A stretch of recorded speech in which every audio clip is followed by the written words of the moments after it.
So it is Wednesday at 2:30. We've got with us again Matt Romagnoli to talk about or to continue our conversation on IoT devices, which we had, I believe it was on 9/11. Yes. And so welcome back, Matt. Really appreciate your time again. I thought the last conversation was awesome, and we're still editing some of the audio from the echo that I created. So that'll get addressed eventually. But yeah, one of our interns has been working on it, and he's like, "This is like an annoying amount of work. Like this is a lot." Of The poor guy. Yeah. I think I dubbed over like 20 different bits, so it's quite. It happens. I mean, honestly, this is actually, speaking of new technologies, like the whole streaming, like live recording multiple locations, like at least like downscaled to the point where like regular people can do it is relatively new, you know? Yeah, I would agree with that. I mean, a lot of people use like Facebook Live or YouTube or streaming or whatever. Mhm. But, you know, my sister did the Facebook Live for her gender reveal, and it was a complete disaster. It was like, well, there are a couple reasons why it was a disaster. The first one being that like Party City put the wrong color in the balloon. Oh no! So you had this explanation moment, like It was like weird. They were like, "It's a girl," and then so Dave had set up this rocket because you know Dave's my brother-in-law. Yeah, sure. Rocket scientist. Oh, Like, okay. He works for, or he used to work for Moog. I don't remember who he works for right now, but he does jet engines and helicopter parts and shit. And he had set it up so it was a rocket that had like a needle at the end, okay? And then there was a balloon like flying like probably like 40 feet up. And the ignition for the rocket was connected to a bunch of smoke bombs. So when he ignited it, the rocket would go up, hit the balloon's glitter would go everywhere. The balloon was filled with glitter. And With the color. and then the smoke bombs would go off. The color came down pink, and the smoke bombs came out blue. And they were like, and her best friend was like, "Oh my god!" And it was so funny. She's like, "It's a boy, it's a boy," and Victoria's like, "Okay, it's a boy, whatever." And but like the funny thing is, like, she did a Facebook Live thing, and Facebook Live is live, but it's almost like when you're like using Sling or something, and you click watch live, but it doesn't go live. It goes at the beginning.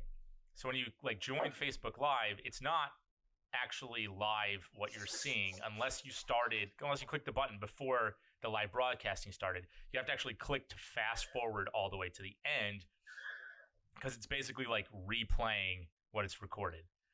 So Yes, yeah. Okay, I see what you're saying. So basically like half the people had clicked live, but it wasn't live, so they were like 5 minutes behind. And then my father was having some kind of issue with the mobile device, so they like stopped it and then started a new one. Oh, no. So half the people were Oh, forget it. That's where it all went out the window. Anyway, I'm completely digressing here with the crazy story, and I apologize to my sister in advance for airing it out. But she was a good sport about it. It was pretty funny. I mean, what else do you do there? You got to laugh it off. You got to laugh it off, yeah. Yeah, definitely. My dad was right? really that's, shelling. the folly of technology, I suppose, right? Yeah, exactly. You got to make it dummy-proof. As dummy-proof as possible. That's how everyone makes money. And then you can't guarantee that it will be either. No, you really can't. But yeah, so we're going to continue our conversation on IoT. Thanks for coming back to talk to us about it, Matt. Yeah. We really, like Mike said, we really enjoyed the first one. And I kind of wanted to pick things up where we had left them off. Where we were starting to go down this path, but decided not to for the sake of listeners. And in talking about search in terms of type versus voice. So just in case anyone hasn't listened to that yet and just doesn't want to deal with that or go through all that and just wants to pick it up here, Mike was kind of talking about how we, generationally, there's differences in how people search on Google, let alone in text, but now we're starting to see a divergence in text versus voice-based searches. So if you just want to point out your kind of how you tackle that beast, Mike, just to kind of reiterate what you were talking about beforehand. Yeah, so we were talking about generational issues, but one of the, I guess there are a couple of points to make here. One being like how it affects search, and if search is affected, how that affects professionals who are, marketing experts who are doing SEO for a living, which is regularly changing algorithm. It's really frustrating. And then like, how do existing brands stay up with that? I think a lot of people, when they start ranking, or once you get the ball rolling, it kind of continues rolling for you once you got that momentum. But if it changes dramatically, you're not, obviously there's going to have to be some sort of change in paid ads, because if you can target an ad directly and you know that the text-based versus verbally, transmitted based search is different, then you can target that directly. But like organic takes a little while to build. So how does that affect the existing brands? And how does it affect e-commerce? There's a lot, Matt kind of got into it a little bit with me, and I can actually look up some of the dialogue that we were having, but that's kind of the gist of what it is that we're trying to sort of investigate here, is how it affects existing businesses, how it affects our industry in general. Yeah. I thought it was going in a really good spot, but you just brought up a really good point, talking about how it's going to affect existing brands. Just a question just thrown out there. Do you think the change in text to voice is going to drive content now into a specific direction, into maybe a more human-based direction? Like, for example, while in school, you kind of saw, at least I saw this kind of transition from everyone saying, business scripts or content needs to have a certain tone and lack there of personal touch and stuff like that. But because people are going to start searching things with their voice, and the things are going to become more user-friendly or more human, I guess you could kind of say in a way, do you think companies are going to start pushing content that are less corporate speak, I guess is the quick way to ask my question? I think, do you want to go, Mike? No, you please, you go ahead. So I think, and it's interesting, Lou, I'm not to put you on the spot, I'm not sure how long recently you were out of school or anything, but I think we've seen that a little bit already, because, and not to, use buzzwords or, within like marketing world, but people always talk, especially like when you're constructing a larger campaign, or at least often, about story-driven kind of, marketing or story-driven advertising, where you kind of, I think we've headed in that direction for like painting a more human picture. Now that said, the overarching motif or whatever can be like a story and humanistic approach, but the actual content, at least in my experience, sometimes isn't as, I think, we strive for that goal, but we don't necessarily hit it as close as I think we all imagine we do. So I think that's a really interesting point. I think, and now I wonder, like, now that you brought it up, is like, from a, corporation perspective, I think turning that corner would be really difficult without trying to shed that like big corporate thing already. I mean, I think one great example, and I'm not sure how this would fit into the voice thing, but if you look at some of the, I guess, punchier kind of Twitter accounts that really make it feel like there's somebody, like a normal person behind it, like Wendy's comes to mind, little cheeky, like it's like, oh, that's clearly just a clever human running that account, As far as like the larger content picture, I want to say that it would have to go in that direction. I'm just not sure I can visualize how it would happen, like in the context that voice is going to be dominating this. To be honest, I have a hard time visualizing how a lot of these things are going to happen with ads, and this is something I've actually thought about a lot since we talked last. And a lot of what our medium right now is visual, even if it's video, or like they've all had a constant connection right now, whether it was text or video or whatever other type of media, infographics. They've all been on a screen for me to look at, where voice is, if I'm looking at the screen at all, we're talking seconds to double check what the voice recognition is reading back, or the question, it heard it correctly. So yeah, that's an interesting, like, I'm just not sure how I see it happen. I definitely think it would go in that direction and shed that kind of corporate speak and that officialness or whatever, but I'm just not sure how I see it happening.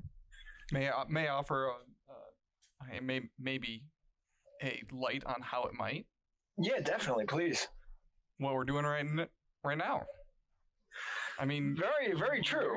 You're using only audio. There's no visuals unless you're watching the video. But even though the video is kind of secondary, because we wanted to put it on a platform where people can watch things. But this could simply you could be listening on Spotify right now, and you could one day potentially queue this up.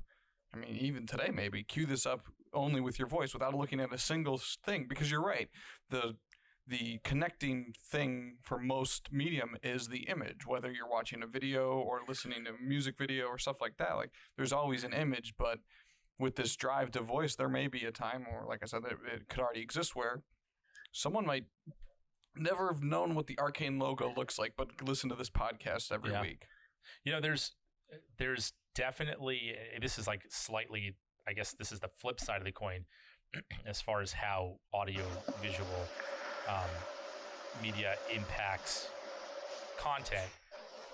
If you look at like any of the I guess you could call them second tier news organizations, if you look at how any of them communicate on social media, it's always like a video with a transcribed, or just a script, transcribed audio into text format with a video link at the bottom, because the only reason why they have the written content there anyway is just so that they can rank.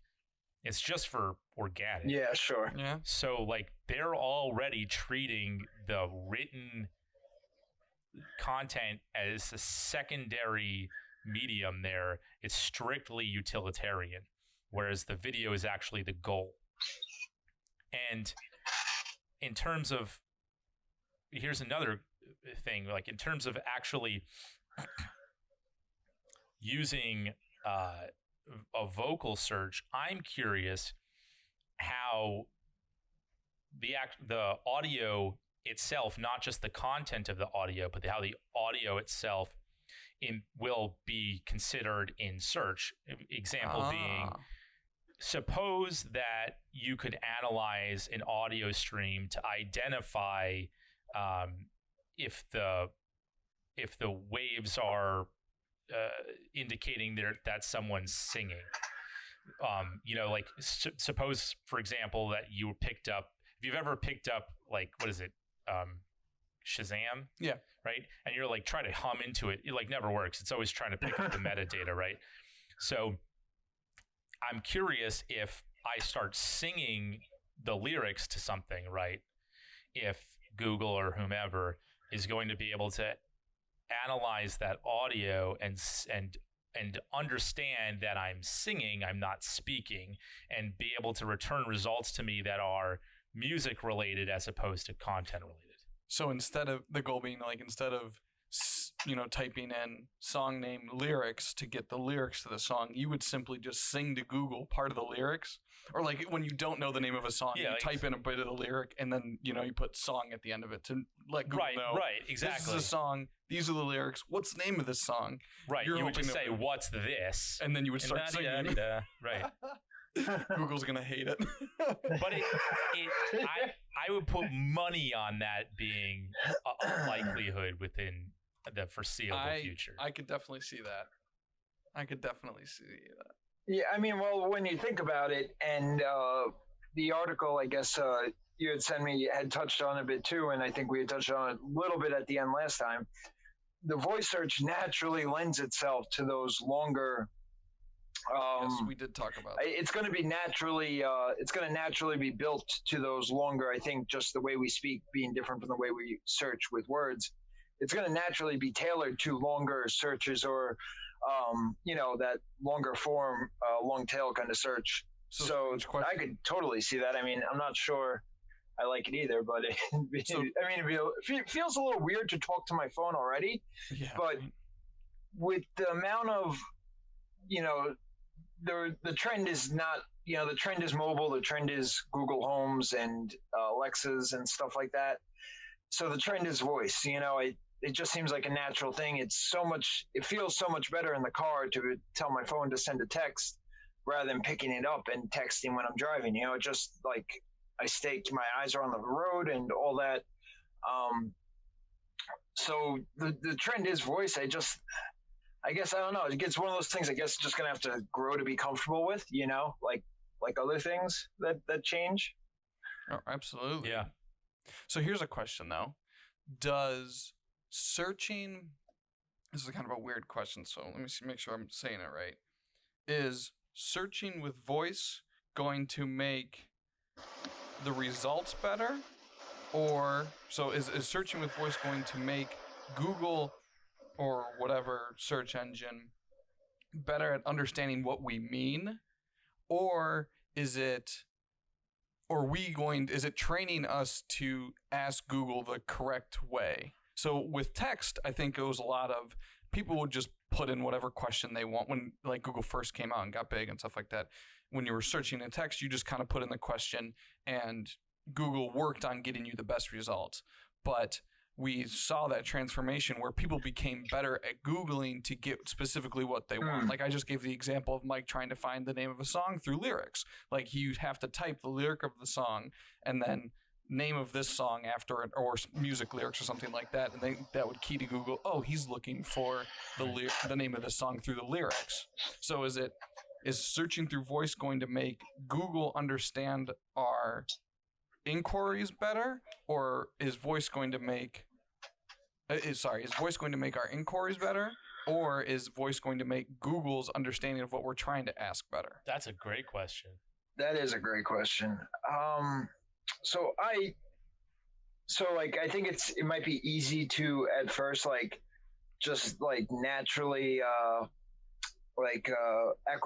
acquiesce. I just said that so wrong. Acquiesce. Yeah. As soon as I went to realize I was saying it wrong, I was like, "There's no way I'm going to get this right." Acquiesce. That's what I put in the salad. Should I go with capitulate? Anyway, no, I think that because now I'm off on definition. Anyway, I think it's easy to kind of go with the naturally AI is going to become better and better at understanding how we speak. So voice recognition should kind of follow that, and it will hit an understanding level. I feel like when I use my voice search, it does seem to understand what I'm saying, but I'm also not sure if that's because when I Google something to search for something, maybe it's song lyrics, maybe I'll try and pick out what I think is the verse or the hook, right? And search for a key phrase of it. Or if I'm using another search, I'll try and hit some keywords, but I might not use that long form question that is who is blah, blah, blah. Even if searching for restaurants near me, right? I might just type in restaurants near me.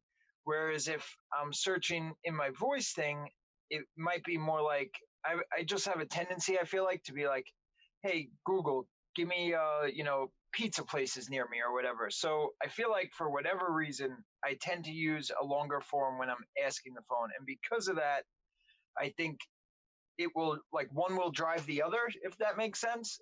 And I do think naturally, because AI will get better and then voice recognition will get better, it will be a lot better at understanding us, which I think is so cool. But I also think a part of that is going to be driven because of the way we inquiry with our voice. Yeah. If that makes sense, did I answer that correctly? Because it's a great question, but it's definitely a little you're saying that because voice lends itself to longer-ended questions, it's going to expedite the AI process of learning what we're actually trying exactly. to Yeah. And I think that makes perfect sense because language has existed for far longer than search engines have, and it's adapted, and people who are more eloquent are more easily able to communicate effectively than someone who is not.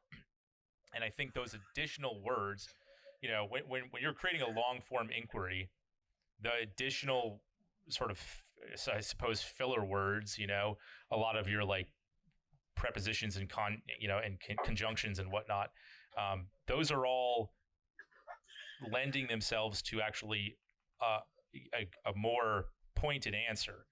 So like, rather than, if Google understood that you were looking for, instead of saying like restaurant near me, if you just said like a restaurant near me, then it understands that you're looking for one result.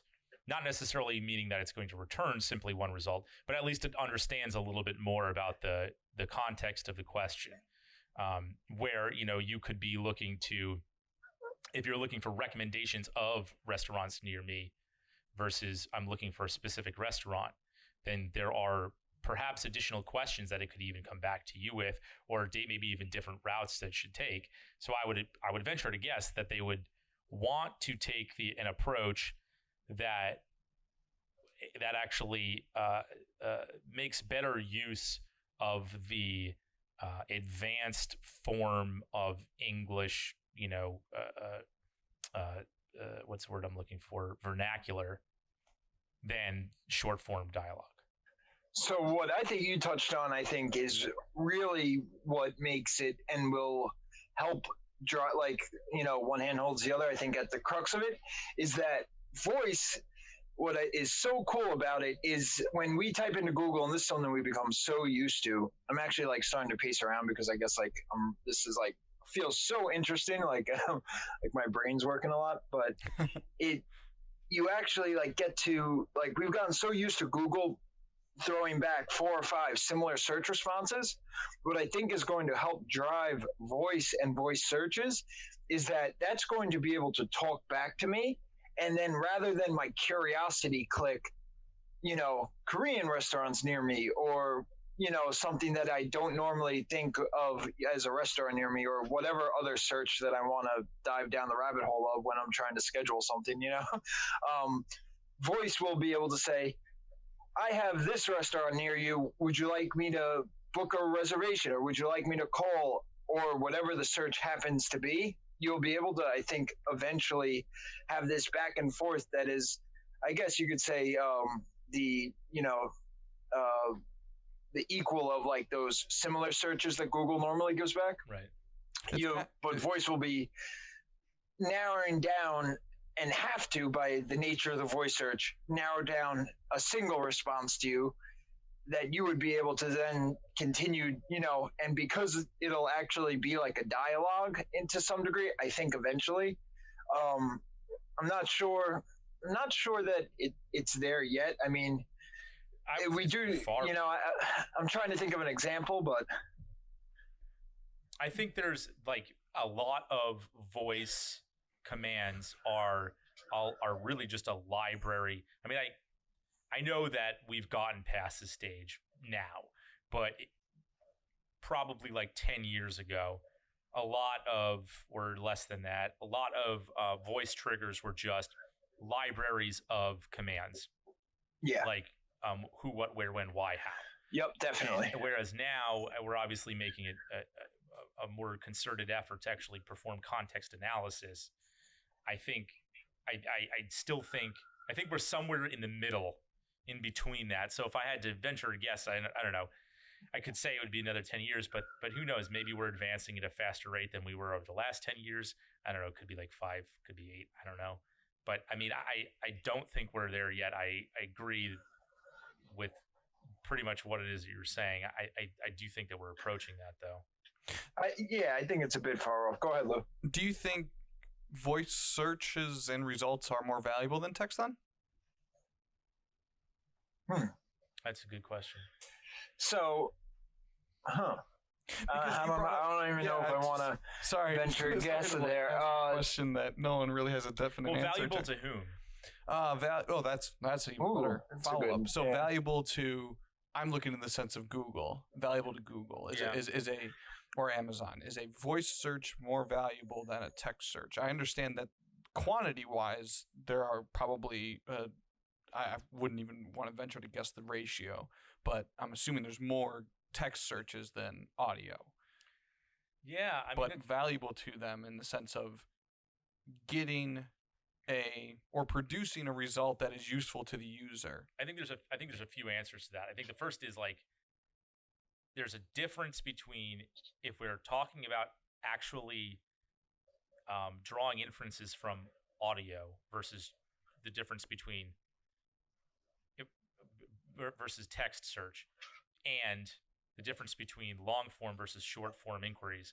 I think those are two separate things. Yeah. I think there's much more value to Google and to the person who's searching in actually drawing inferences from audio by analyzing audio. I think that's much more valuable than just the text search. But I think that if you're looking at value from Google's perspective, I think that you're going to find, at least in the short run, that short form inquiries are going to draw a much higher bid price than long form inquiries, as far as like keyword cost per click goes. So for them, they're still going to be incentivized to promote short form dialogue. So I think that's one issue. Okay. I think then the other issue is like, if we get to the point where we are focused more on long form, that's going to be a lot more pointed in terms of organic. The likelihood of you matching something with long form inquiry is extraordinarily low if you're actually looking for a partial string match in like content in another website. So like that's probably going to be far more valuable to the searching the user than to Google as a revenue stream, unless they can then approach it and say, hey, we're now getting you more pointed intent, user intent. Search intent's always critical to like just how much Google or anyone else can charge for that matter.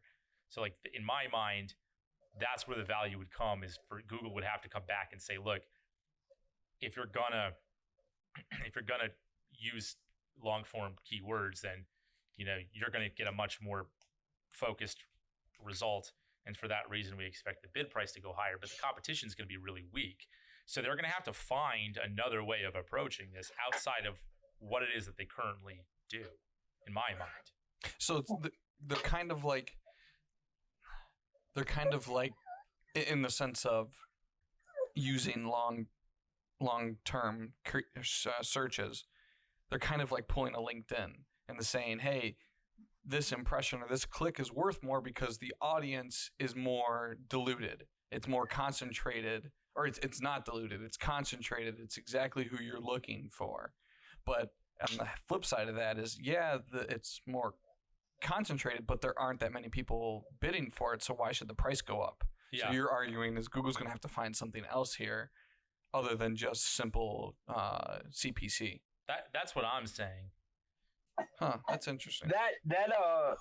So, and this I think kind of touches on a bit of the snippets thing a bit, where you're pretty much getting like, that like main response that is kind of like answers your question. And at least in my experience, I find myself spending less time on, and less variation of the, I'm literally almost settling for that snippet response because it answers my question like maybe 7 out of 10 times spot on. Okay. So that's definitely like long form, usually, or at least in my experience, more long form answers I get. Well, I guess text wise it's both, but I think for voice search, it seems like that snippet thing would fit in perfectly for that.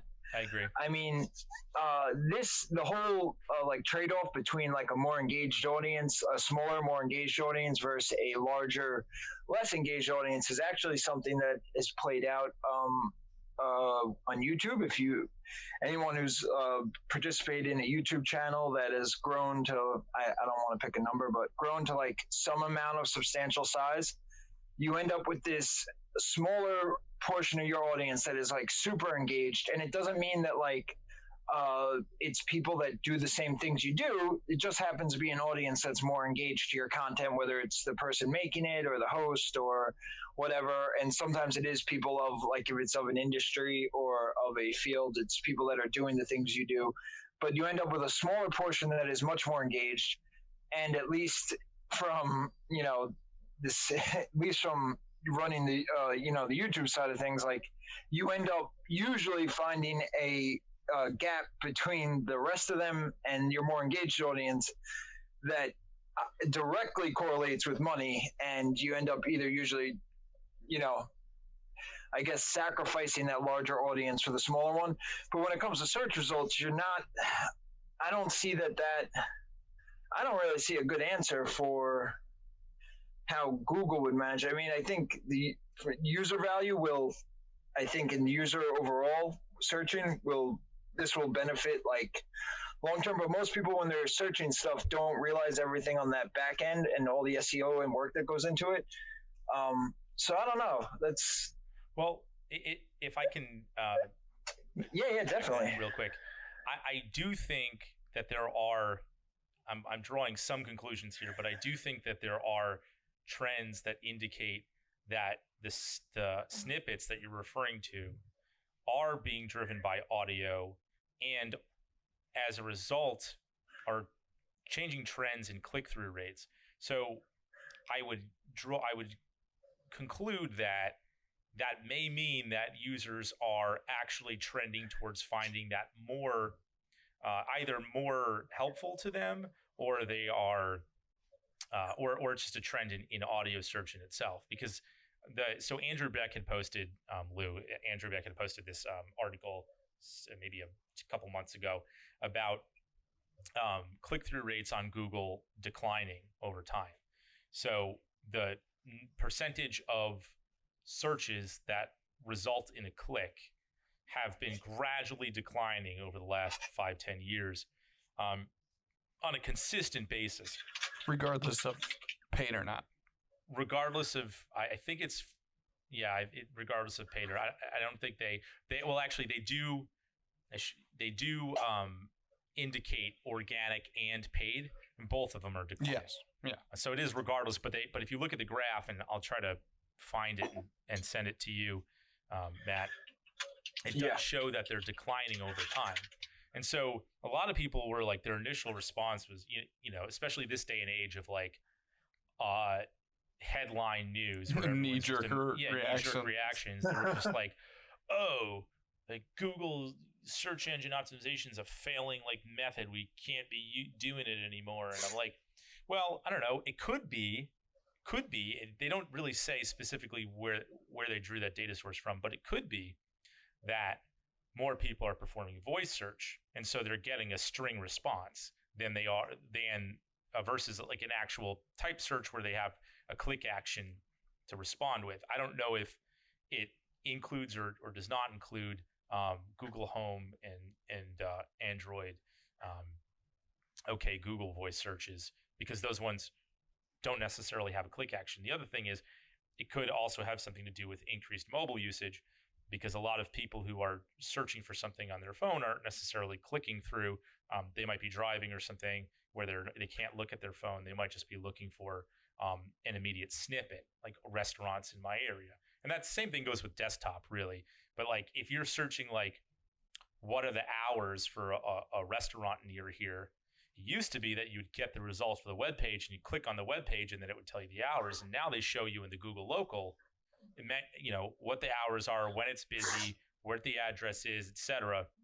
And there's no click action required. Sometimes even the menu. Yeah. Right. Yeah. So like you've got that's true. Yeah, right. User experience that draws a lower number of clicks as a result of the Google local and snippet and all that. Like the news, they've got the Google News snippet, and then on top of that, you've just got increased search.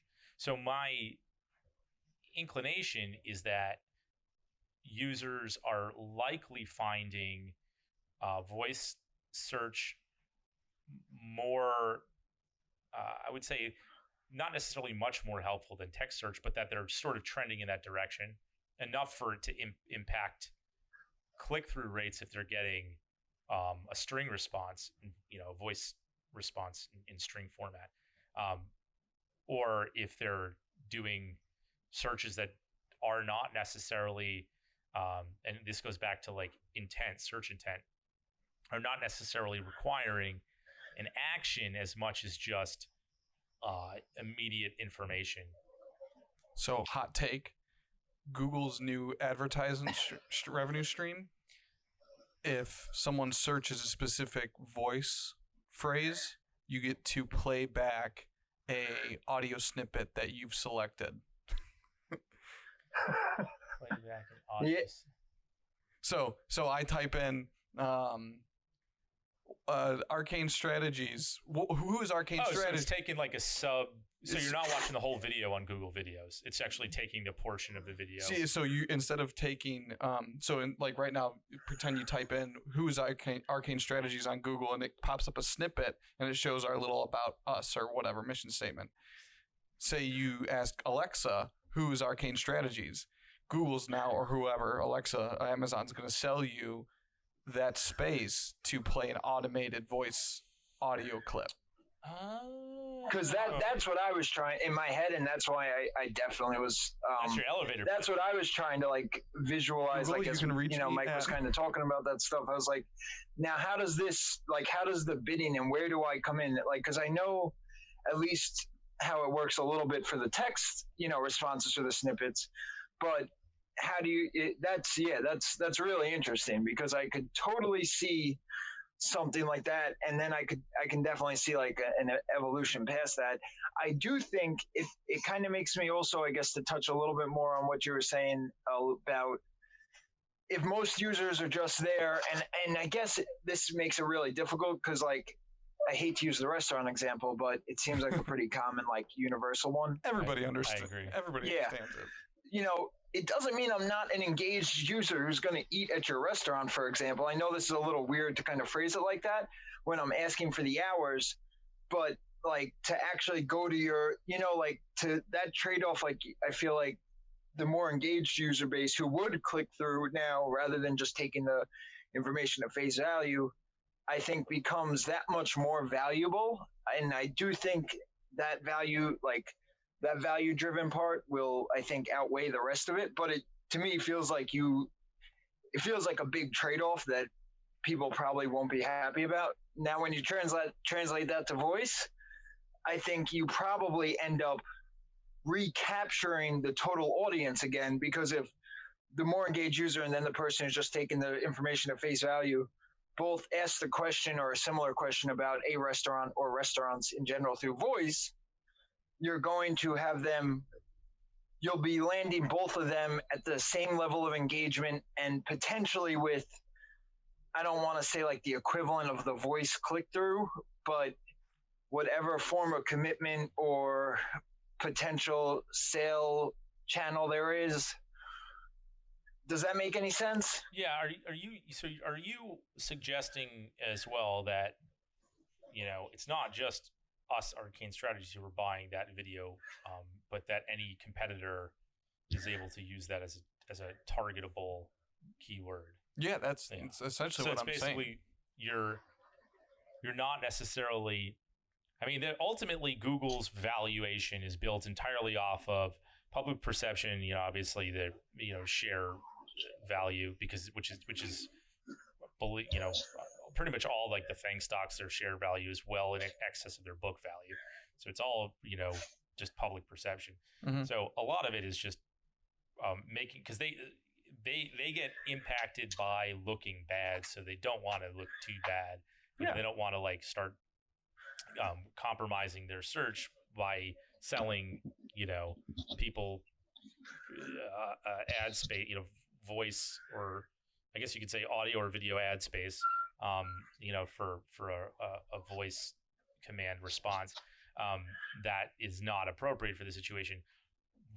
their secondary, and I guess I should say their primary intended revenue stream is really just, I mean, they're an analytics company. They gather just shit tons of data about everybody, and then they use that data to be able to sell, ads to other people, or click, CPC or whatever.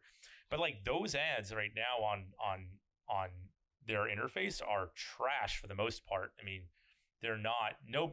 Most users ignore them intentionally. Yes, and that's why CPC click-through rates are somewhere in the vicinity of about 2.5%, 3%, something like that. I think it tops out at like 4.5. So, and even though they're at the very top, so I'm curious to see. Obviously, the amount of information they can gather from a voice search is so much higher than a text search, because if I say restaurant near me, it's a lot different than if I say, hey, Becky, do you want to go to a restaurant?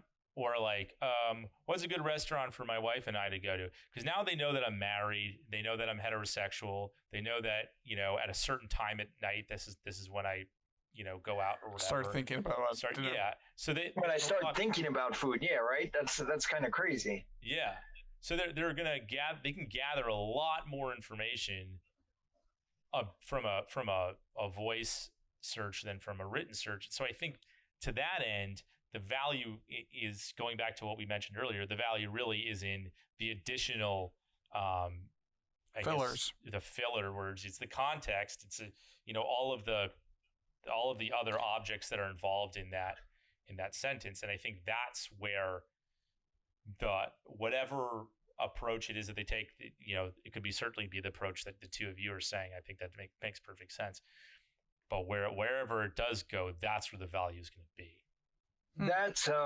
That's really like one props, because that I think is, now that you said it, it's like, well, duh, but that is like a really clever insight, because I do think kind of what you're like, I think in general, when you talk about users, or in general users, like the amount of information you obviously, especially for Google, you can glean off someone is, I guess varied or whatever, but the voice search will really allow you to like focus in on so many little details and be able to really like, I think, that like quote unquote profile or user profile of the person, I think you would be able to gather that much more quickly, to an extent that probably has been like unprecedented if you really wanted to like push it, because like when you touched on that whole, like when you start thinking about food, right? Like, so at 3:00 when Mike plans to, we know his anniversary or whatever is coming up, like, and we know around 3:00 is usually when he'll make a reservation. I can now try to advertise, even if I'm visually advertising to him, knowing that he will set a reservation through his phone or something. I think there's like a ton of potential there. Okay, so not to play devil's advocate too much, but I'm going to bring it full circle back to the beginning of our conversation, where we talked about the generational gaps in how we search and stuff like that. But how about this for a question, or an add-on to that? Will this process of fleshing out that user profile be delayed because I'm going to go ahead and say my generation, so those born, I'm just going to say 95 and before, probably use voice search in a very specific way, because voice search was very broken early on. So everyone younger than us will probably have voice search down pat, and it'll be perfect, and you could say things sarcastically and it'll probably understand that you're being sarcastic and not really want an answer. But beforehand, people had to ask questions in a very specific manner to a voice search. Yeah. So bringing back to the question is, will this process of becoming more fleshed out with each user take more time because we've delayed it with our dumb, quote unquote, voice searches? And could I even like piggyback on that a little bit too? Go for it. Because we are I guess old, or since you called us old, Lou. No, I'm kidding. Because we're older and maybe grew up through, and I think much more in the thick of the privacy concerns. Are we also possibly searching, knowing that how much information could be gleaned off of, hey, Google, what's a good restaurant for my wife and I, knowing that like it could then pull my wife's information and mine, and then or if that's the first time I say that, pull information that I'm married, or that, hey, I'm looking for a good place for an anniversary to, pull all that.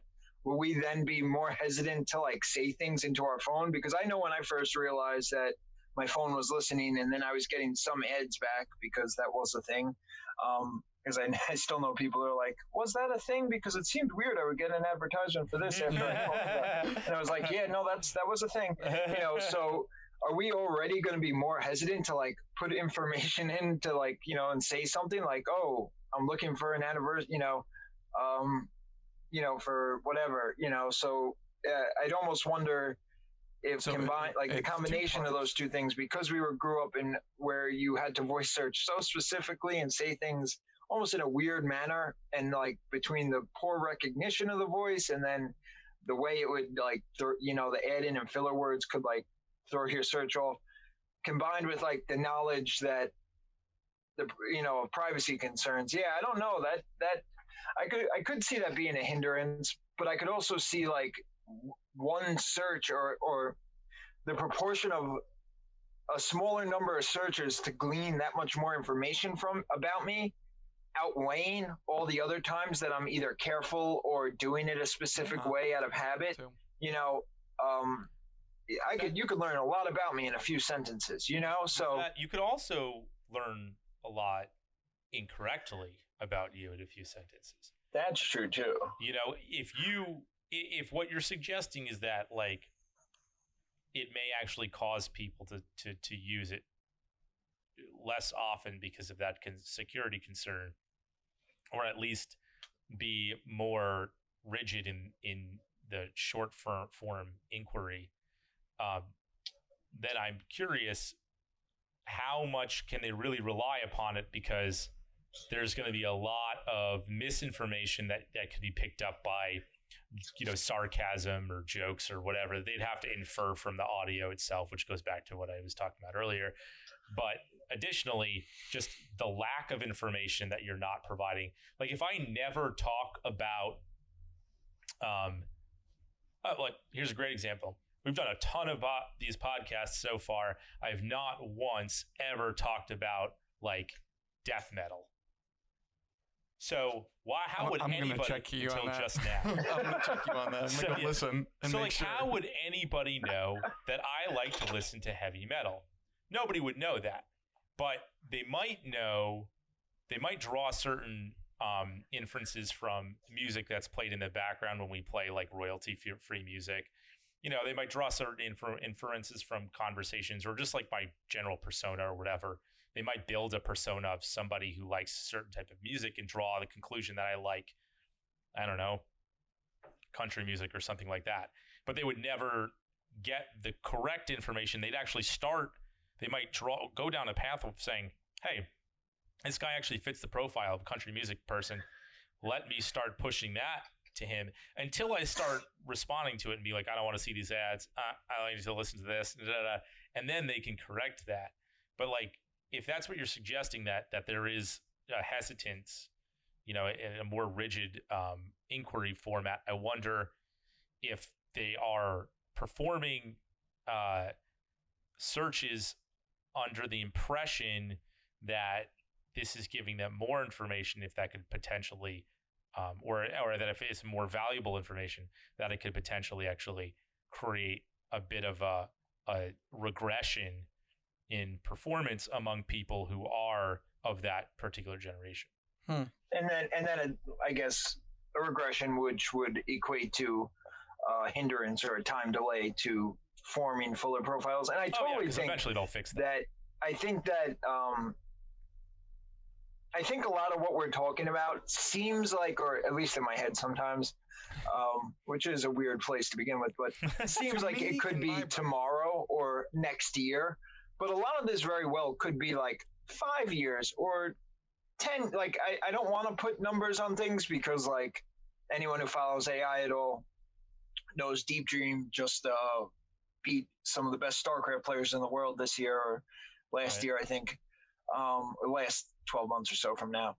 And that is something that is like a game that is way past Go. And I know it's not voice recognition and it's different, but sometimes technology, at least for the Deep Dream team, it was a goal that they thought was way off. Like, it was more like, maybe we win 1 or 2 games, and the AI ended up beating 5 players 5-0. So it won like 25 games, you know? Yeah, like the best in the and world, it too. absolutely blew apart expectations. At least that was my understanding of it. I guess that could have just been phrased like that. And I definitely follow AI more from like a fan, like, you know, interest and a curiosity rather than a professional. So if someone out there corrects me, by all means, sorry.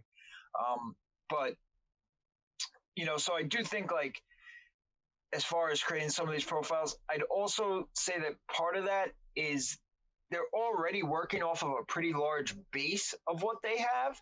So, you know, I guess if like voice was brand new tomorrow and you had to work from scratch as a user, and maybe that'll happen to some degree if I decide to, you know, make a different Google profile for the next phone I buy, because I don't want to keep being attached to the profile. But like, that seems so impractical because so much of my life is in Google, whether it's, you know, from Gmail to G Suite to a lot of the work I've done to Google Docs and Google Drive to like so much of that, you know, I feel like if we were starting from scratch tomorrow, I do think there will be a building process and some regression where you make inferences that are wrong and then have to take steps back. And it'll be like a learning process like any other technology. But I also think that even if there is a semi-substantial portion of the population, like a generation of 3 or 4, that is, you know, maybe using it in a particular manner or a reserved manner, or however, or even with privacy concerns, like totally like on red alert. Most of the user base, right, and the generation following us is using it like on full blast, right? The amount and how good it will get from user base using it without reservation and using it naturally will then, I think, just naturally dictate partially how we have to use it. And then also it'll allow it to get good enough that even with reserved or hindered use, that it still finally gets there. But I do think that's definitely a potential for some sort of, you know, regression or hindrance or something. That's an interesting point. They'll just have to take like a phased weighted approach where they're weighting voice-based searches lower than text-based over a defined period of time. Like maybe it's like maybe it's weighted like, you know, 2 to 3 or like, you know, 1 to 2, you know, over the course of like 6 months, and then it's gradually evening out after 12, or it might be longer. That could be like 12 and then 18 and then 2 years or whatever. But that's probably how they'll end up approaching it. I mean, that's how I would do it. Anyway, all great insights, Matt. Yeah. Hey, real quick, I don't know if not sure where we are on time or anything. We are almost done here. Yeah, I also want to touch on, because this was something that was like burned into my mind. Had you guys caught any of the commercials for the Delta? Oh man, I'm gonna get the brand wrong. The home appliances where it was a faucet, and they were saying like, "Faucet, give me 32 ounces of water," and it was pouring 32 ounces out. And a KitchenAid, and the handles, like maybe the handles are just warmed, but they seemed pretty cool because they lit up on the side, so I was sold immediately. But it seemed like, I think it was KitchenAid had what looked like some pretty interesting voice interaction for home appliances, and I know we were talking about them last time. That seemed, at least to me, to make a leap. Like, I don't have an LG smart fridge in my house, so I can't tell you, but it seemed to make a leap from a past generation. At least just even just pouring out certain amounts, like, you know, fill the dog's bowl 12 ounces, you know, and it pours out 12 ounces and stops, like without you touching it or anything, and set the oven to, like what I had mentioned, set the oven to 350, does it, you know, and all that. So I thought that was pretty, and I imagine there's Bluetooth integration to notify your phone when the oven reaches 350 so I could be upstairs and, so it seemed pretty cool, and noticed the commercials between the last time we talked like this that. time, so That's thought it a was worth far mentioning. more utilitarian usage than a camera inside of a fridge being like, so you can look at it and say, draw conclusions of your own, this is what I have in my fridge. That's not really a smart fridge. It's just a fridge with a camera and a tablet on it. Like the majority of fridges that you see in like Home Depot and stuff, it's ridiculous. Just a giant tablet for your fridge, whatever. But that's a very good point, because it's also like it levels up. It's not even like I could call my wife and say, hey, take a picture of what's in the fridge and send it to me, which is just as good as like video. But like I might have a difficult time saying, well, maybe I should put the shoe on the other foot. My wife might have a difficult time calling me and being like, hey, I need you to start this recipe for me. And I'm like, oh man, I don't know what the heck I'm doing. Where she could just say like, hey, I'm cooking this to the stove or whatever, and it knows, or in the sink or whatever, and it knows what ingredients are required, and so it knows, like the stove knows, okay, if she's like, oh, she was just baking a cake the other day, right? So I'm gonna bake this cake, and it's gonna be for this many people or what have you, and the sink's like, okay, so I need to fill up this much water, and the stove's like, okay, I need to turn it up to this temperature, whereas I would be like completely useless. So I'm an unintelligent, assistant in that case, whereas she's actually getting an intelligent assistance. That's interesting. And I think that kind of brings us a little bit to at least part of, or one of the points, or one of the cruxes of what we were talking about, of understanding what's going on versus just kind of giving you answers back, or and to some extent just pour out 12 ounces is just kind of following it. And to some degree, it almost seems silly that we haven't had that yet, because it is such a simple thing. Although I could only imagine the nightmare that measuring out like liquid volume. I don't know how those sensors work, but I'm sure they're, I don't have like a liquid volume sensor on my phone. Not that I would ever use one, but I imagine that might be a little more difficult. Well, I guess not really, because the shape of a tube, flow rate, but anyway.